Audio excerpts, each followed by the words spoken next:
Hey, what's going on, guys? So for this presentation, we'll be going over something that I've heard many times online when it comes to people sort of discussing sort of their interactions with people and those that have gotten vaccines around them, which is the idea that, oh, I know someone who has had a bad reaction to the vaccine. And that's not to say that the person doesn't know someone who has a bad reaction to the vaccine, but sort of the question sort of is, okay, what do we do with that data? That's very important. Should we pay attention to it? Is it telling us something? Why or why not? And there's two reasons that I want everybody to focus on when it comes to, listening to the anecdotals like that.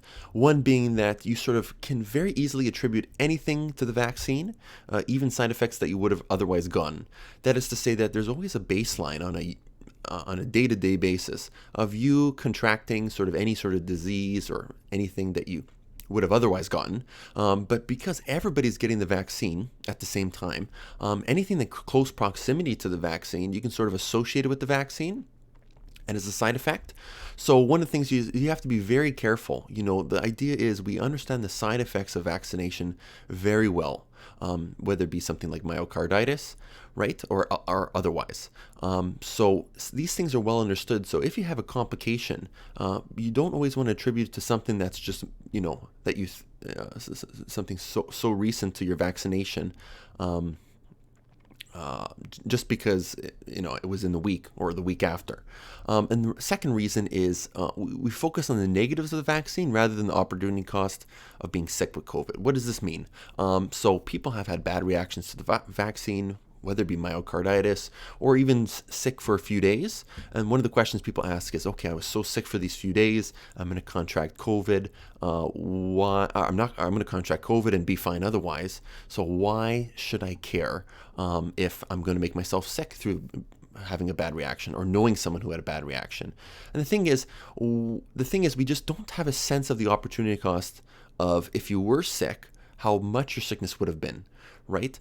Nobody that gets vaccinated, or it's very hard for us to do this, no one that gets vaccinated, when they get sick with COVID and they have a bad reaction, they never ask themselves, wow, this could have been this much worse, or if I might have been sick at home, but, in this alternate reality when I didn't get vaccinated, maybe I would have been hospitalized. Our mind doesn't tend to do that, but as a whole, when a government is suggesting the use of wide use of vaccination, we can actually look at populations and we can sort of say, hey, if every single person got vaccinated, well, we can sort of mitigate the effects to this extent.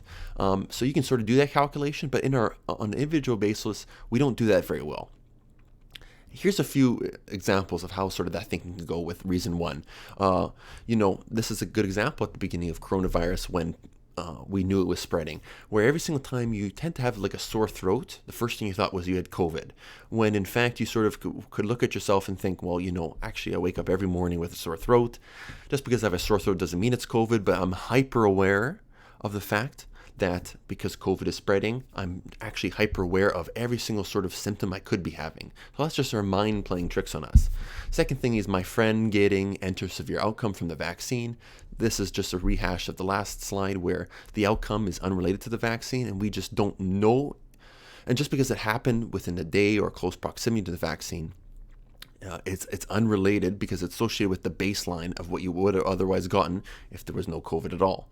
And just the reason too, this has to do with the opportunity cost.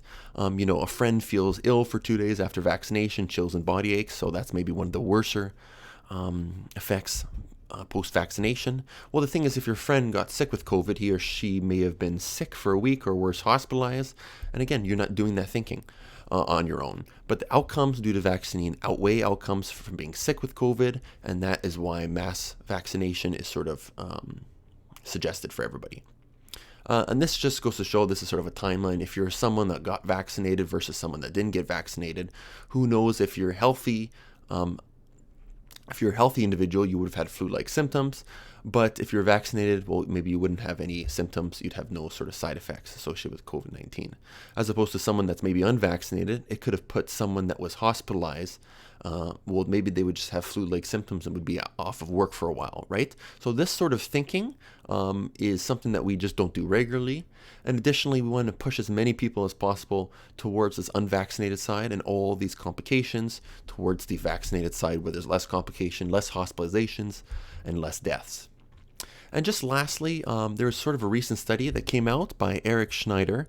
This is just quite recent, within the last month or so. Just looking at, this is actually originally a news article from Vox, so credit to Vox where credit is due.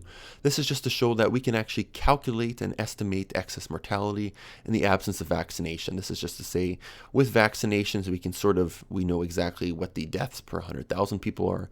And then you can sort of look at, okay, given those people that had certain, we actually can look at populations of unvaccinated people and the rate at which they become hospitalized and pass away.